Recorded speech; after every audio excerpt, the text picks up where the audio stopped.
koiralle, ne yleensä tykkää siitä. Ja jos teillä on vähän ujonpuoleinen koira, niin se on myöskin semmoinen luottamusharjoitus.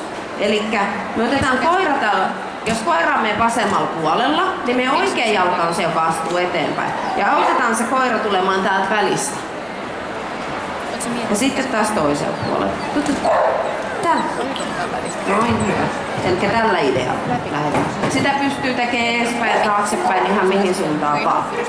Sitten me voidaan opettaa koiralle. Eli tosta hiljalle lähdetään häivyttämään ne käsiavut pois. Eli me käytetään ensin, että mehän ollaan namilla houkuteltu. Sitten me käytetään vaan kättä. Ja voidaan kertoa sille just se välistä. Ja sitten hiljalle ihan välistä. Et ilman mitään apuja. Yes. Sitten kaikki tämmöiset kiepit. Kuinka moni on opettanut koiralle kiepi? Aika moni.